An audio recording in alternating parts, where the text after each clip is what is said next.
Hello, Brad. Hey, Matt, how you doing? I'm doing really well. Good to see you again, my friend. Good to see you as well. Absolutely.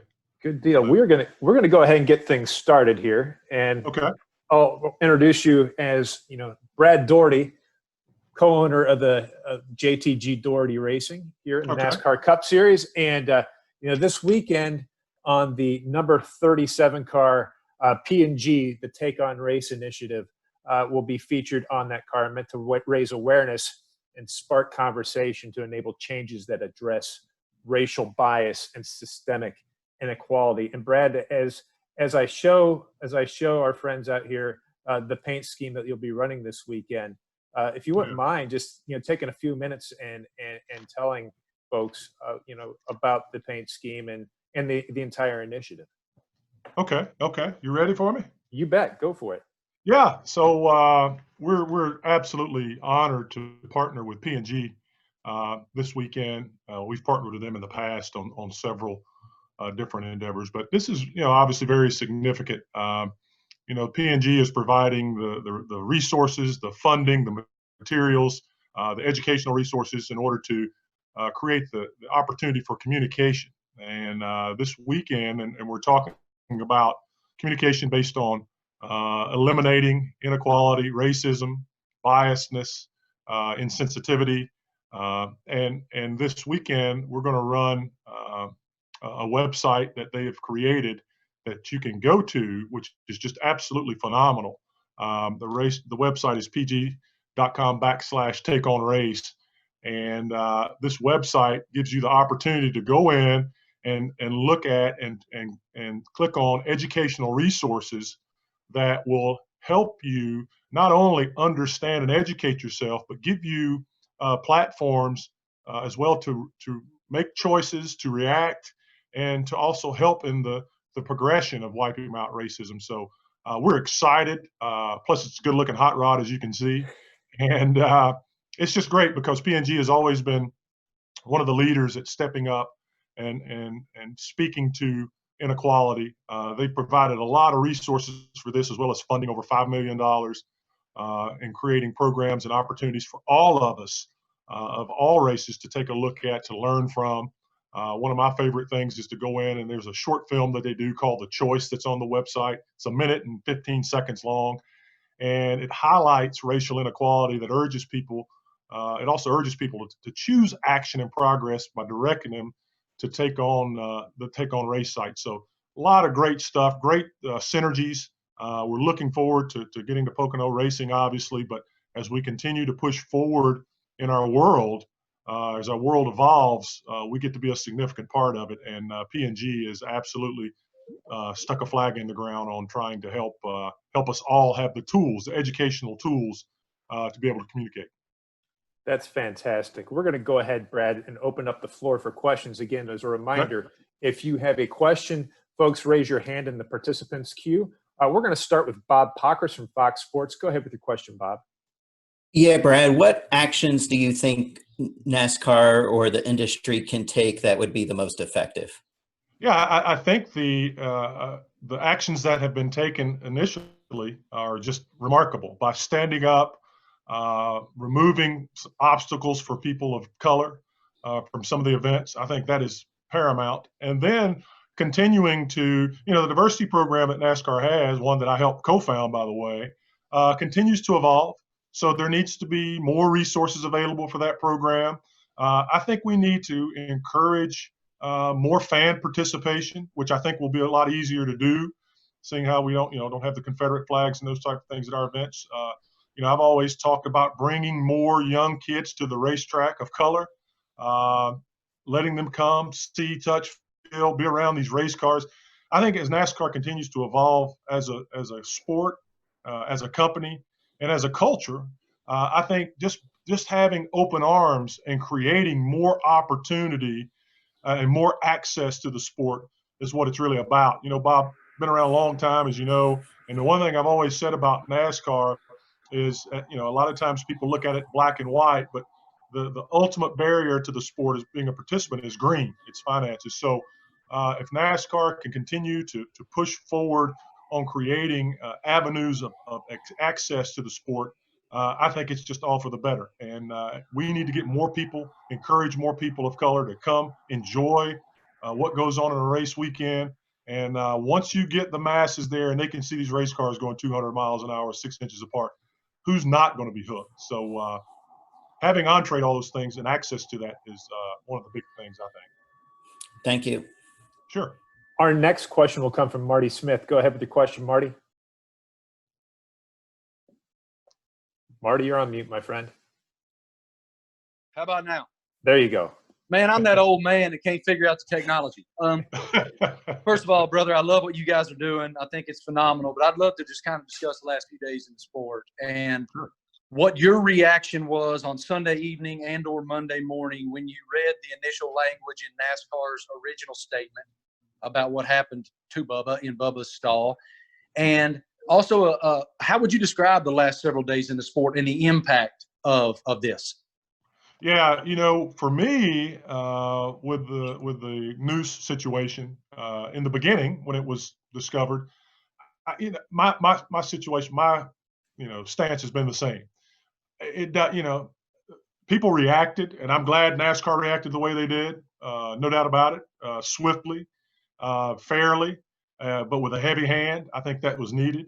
But I said that day, it doesn't matter. We're going forward, and any distractions, any of that, people flying the flag and over the racetrack outside, man, good luck to you. Do what you got to do. And then when it was found to not be something that was placed there, something that had been there for a while, I was relieved. Unfortunately, the reaction, and we have so much in our world, it's so politicized. It's awful. It's a tough time being in our country because everything is left or right. And people's reactions, I thought, were just really bad because they want, everyone, the media really wants something to be so significant and such a problem. I thought it was great for our sport. I think it showed that, we overreacted just a little bit like we should have and found out that it wasn't true. So we can push that aside and it doesn't matter and we move on. And I'm so proud of the way NASCAR reacted. I'm so proud of Steve Phelps and his guys and what they're doing. And I think their reaction shows you the seriousness that they have in going forward and pushing this culture really forward into the 21st century for all of us. So not a deterrent to me. I'm not disappointed. I'm not anything. I'm just glad that what came out a couple of weeks ago in the direction that we're going as a company and as a culture and as a sport, man, we're all on board and we'll put that behind us. We'll move on. That didn't sway me one way or another. Our next question will come from Ethan Sachs from NBC News. Go ahead with your question, Ethan. First of all, Brad, thanks for taking the time. I really do appreciate this. I want to ask, just rewinding a bit earlier in the week, watching that show of solidarity with Bubba, what was the importance of that visual for the country at large beyond the NASCAR community, beyond sports, just given the moment in history? Ethan, that's a great question because it was a significant moment for me, and I've been in the sport for 30 years. You always wonder who is on board in anything, any movement. And when you see a movement like this, and you're looking through that garage area, and you're looking at the faces, and 99% of those faces are not the same as mine or Bubba's. You wonder who really has your back. And you don't worry about it, but you do wonder at times. And then you talk to guys, you talk to people, and you kind of get an inkling of where they stand when it comes to race relations and those types of things. And so I figured in our garage area, we have a lot of progressive young minds. We have a few older guys that maybe I would have thought, well, they're worried about their families, they're worried about their jobs, they're not really interested in getting into any type of debates, and that's fine too. When I looked up and saw those guys pushing that race car out, it brought tears to my eyes because it made me realize that when I walk into that garage area, that's my home. I'm welcome there. And so for the country, I did an NBA call a few days ago. I was talking to the NBA players on their responsibilities with their platforms, communicating their message effectively. and also their branding. And it was hilarious. I've never had anyone in the NBA other than say, why in the world are you in NASCAR? Talk to me about what they saw and the togetherness they saw.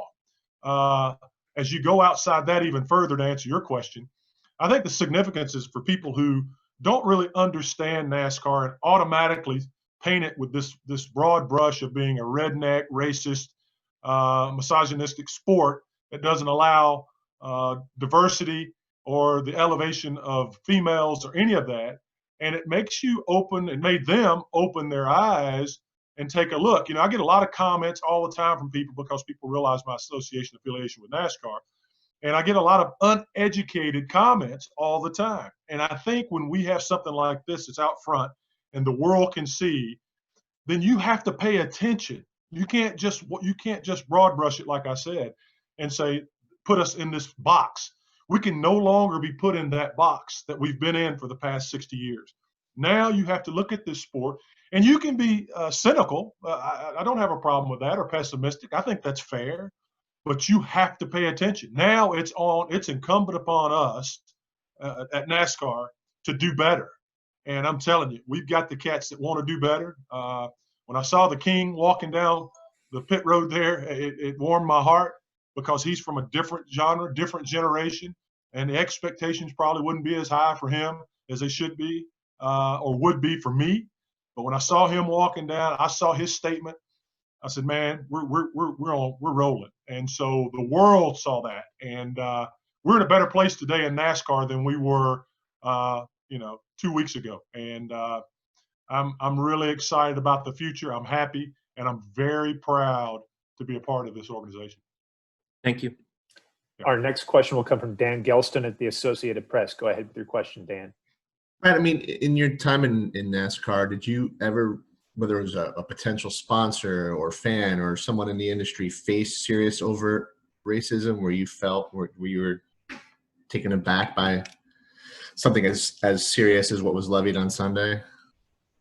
Dan, I've had some instances, not at the highest level. I mean, I grew up in the racing world, and spent times at short tracks all throughout the South, and saw some things, heard words every once in a while in the distance and that type of thing, and that just weren't appropriate. And but I've never really had any problems. The only thing that really bothered me was seeing the Confederate flag at racetracks.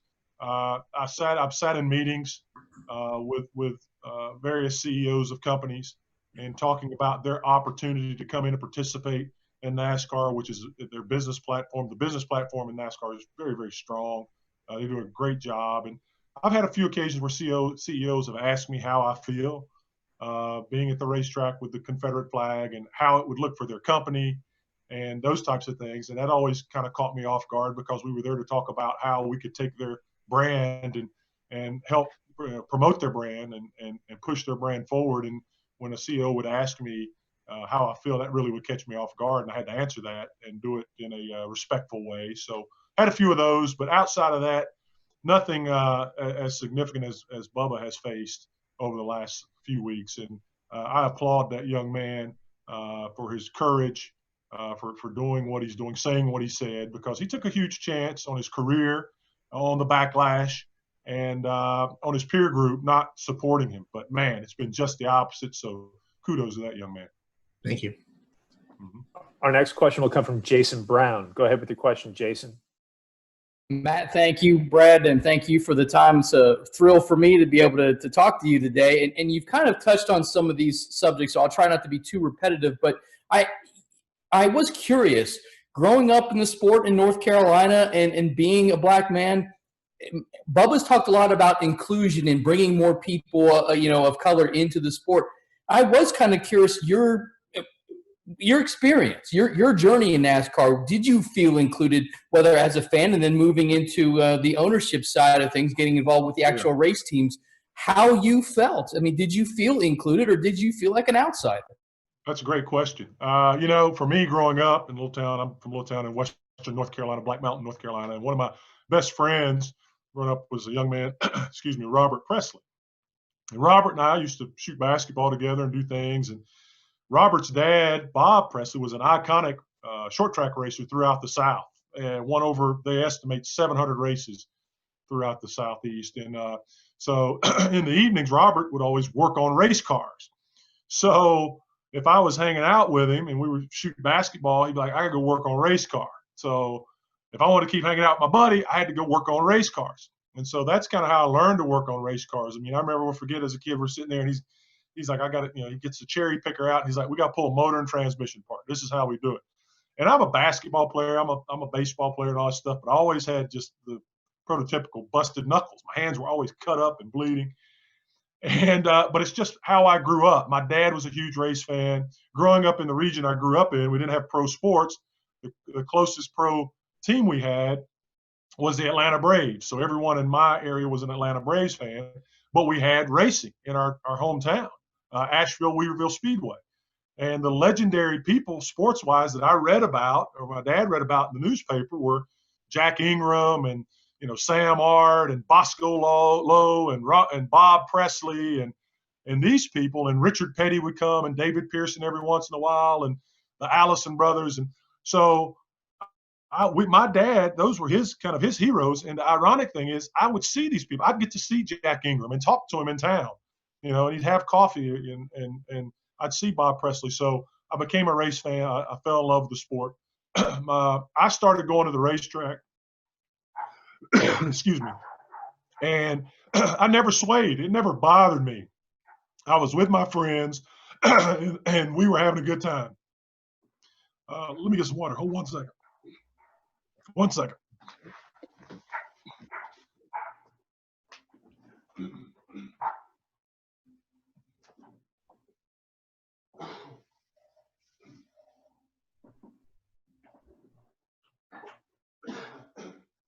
All right, I'm coming. Sorry about that. Anyway, we would go, and I never had any problems. I mean, I never looked at myself being the only face of color at the racetrack because of the way I grew up. I grew up in a small town, 3,000 people, 2,500 people, majority of Caucasian people. The only African Americans were my family members. So I grew up, my peer group, listening to country music, being an outdoorsman and being around race cars. I had people, as I went forward, remind me from time to time in society and at the racetrack that I wasn't Caucasian, and it was odd for me to be at the racetrack. I never really felt uncomfortable ever until the Confederate flag thing started being pretty prevalent.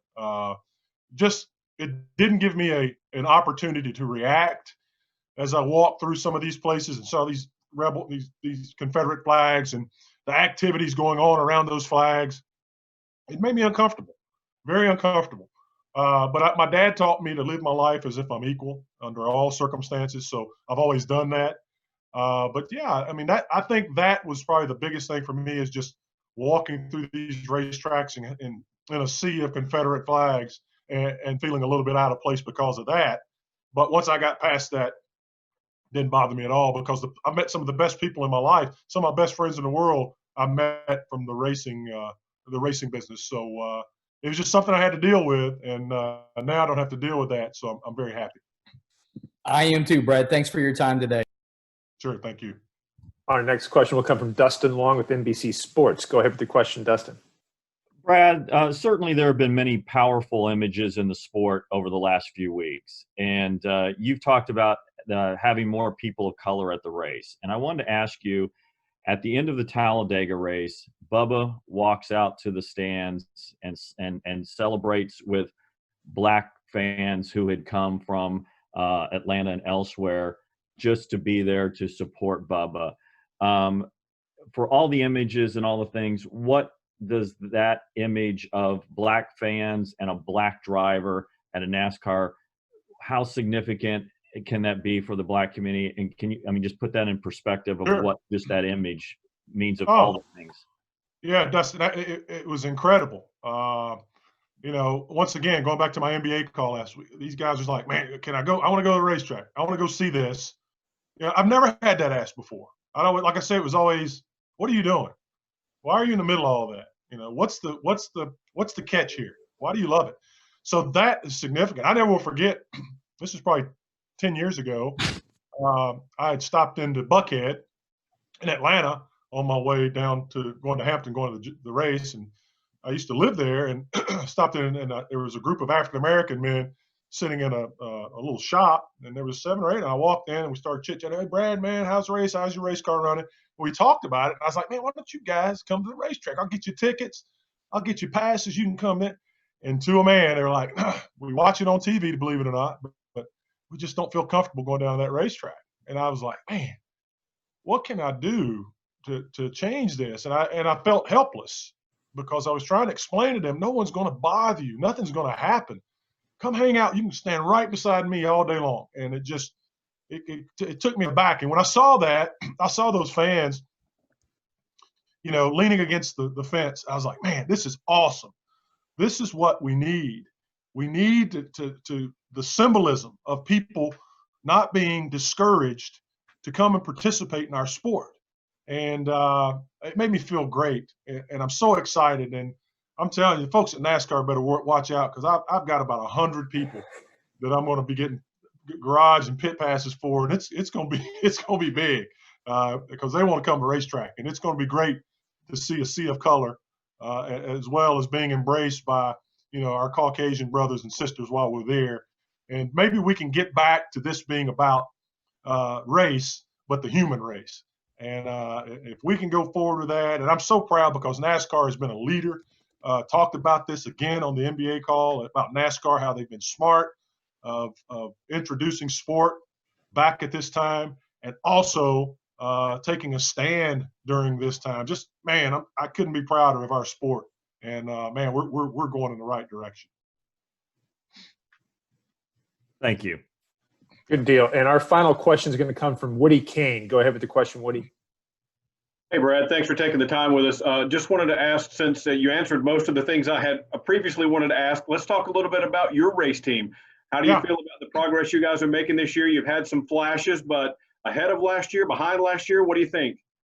I think we're a little ahead of last year. You know, we felt like the last 2 years, you know, we build our own race cars, and we have some really smart people working really hard. We thought last year we had race cars that were really good, really, really good. I mean, for us, being a mid-sized, smaller team, when you go out, you go toe-to-toe with these big guys, you're getting inside that top 15, you're having a good day.